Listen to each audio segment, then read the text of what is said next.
Македонија не бара привилегии, туку доследна примена на европското право и почитување на историскиот и културниот идентитет, порача од Љубљана Гордана Силјановска-Давкова. Посредбата со нејзината словенешка колешка Наташа Пирц-Мусар, Силјановска-Давкова укажа на опасност од билатерализација на процесот на проширувањето. Особено кога таа е врзана за идентитетски прашања за кои што не се преговара.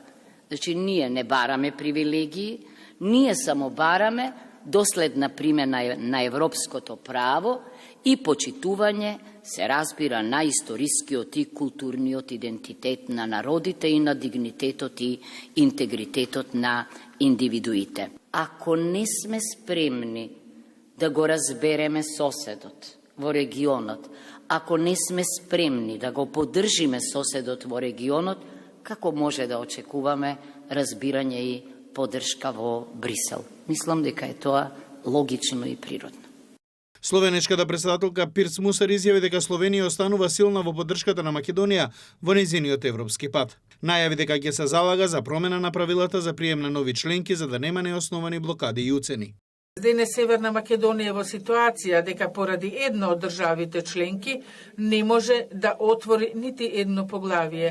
Тоа едноставно не е коректно, не е поштено до државата која сака да стапи во Европската Унија. Словенија, значи, и понатаму ќе действува во оваа се поголема група за иницирање на квалифициран мнозинство и се надевам дека во блиската иднина Европска Унија ќе осознае дека поддршката на процесите може да го забрза членството на новите држави членки во Европската Унија.